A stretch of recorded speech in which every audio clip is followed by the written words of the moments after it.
So what we've got now is our screen, and as you can see there, if I move the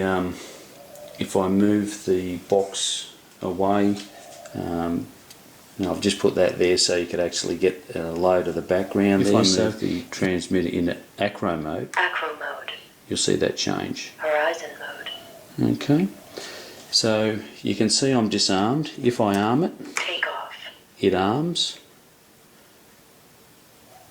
Now the reason it's saying low volts is because I don't have the voltage section set up to it at the moment.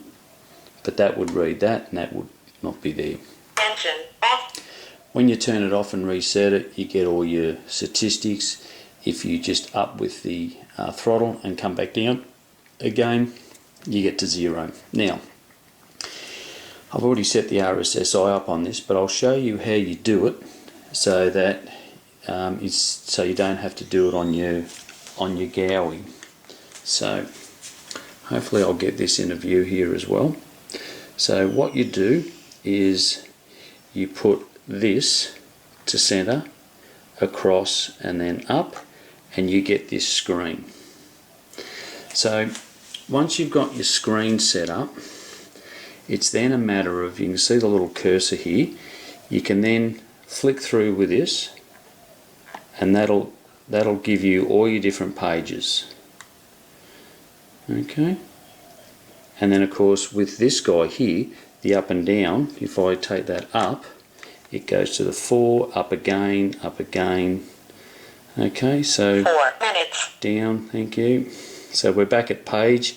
If I want to go to exit and save, I send that to the left, exit and save, exit, or I go right, exit and save, back to page.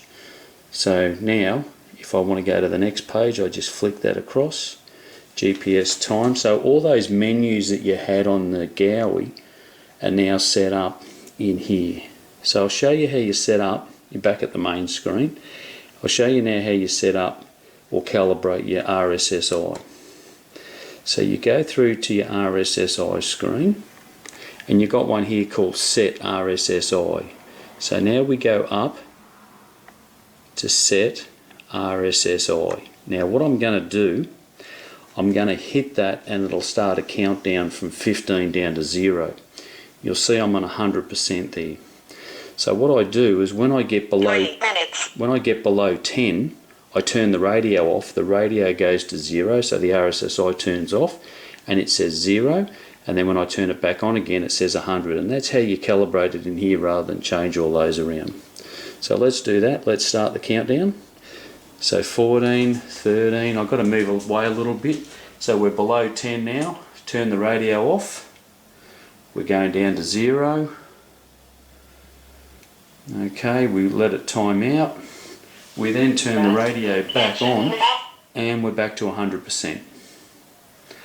So now what we need to do is we need to then go down now and exit and save. Go to there, go there, and we are now sitting there disarmed with 100% RSSI. Okay, horizon mode, I flip to acro, or I flip it on, and you'll hear engine off. Motor's on, up with the throttle, down again, back to square one. I arm, I fly around, I just disarm, I get that screen, throttle up a bit, back down again, you're back to square one. There you can see here, all I wanted was time on and voltage. If I had to set this up, this is a different OSD, so the other voltage for the battery would be here, so I could monitor my 2 batteries. I can move all this around anywhere on the screen I want.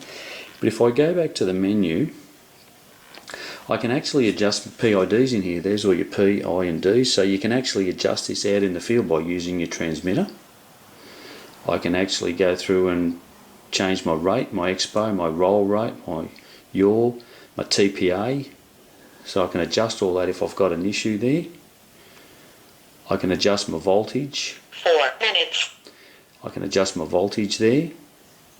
Okay, and do a calibration with that. So I'll go back to that screen. You can change the number of cells. use the flight control voltage, or you can adjust your volts in there, what you've got now. Those numbers are just a number. You need to really put the multimeter on your battery, find out what it is, 12.7, and then adjust this so it reads 12.7. So those numbers don't mean anything in the great world. That's just a way of horizontal bars, your scroll bars, your throttle, GPS coordinates, so you can turn them on if you want. So why don't we go ahead and we turn on our horizon. So we turn that on. Okay.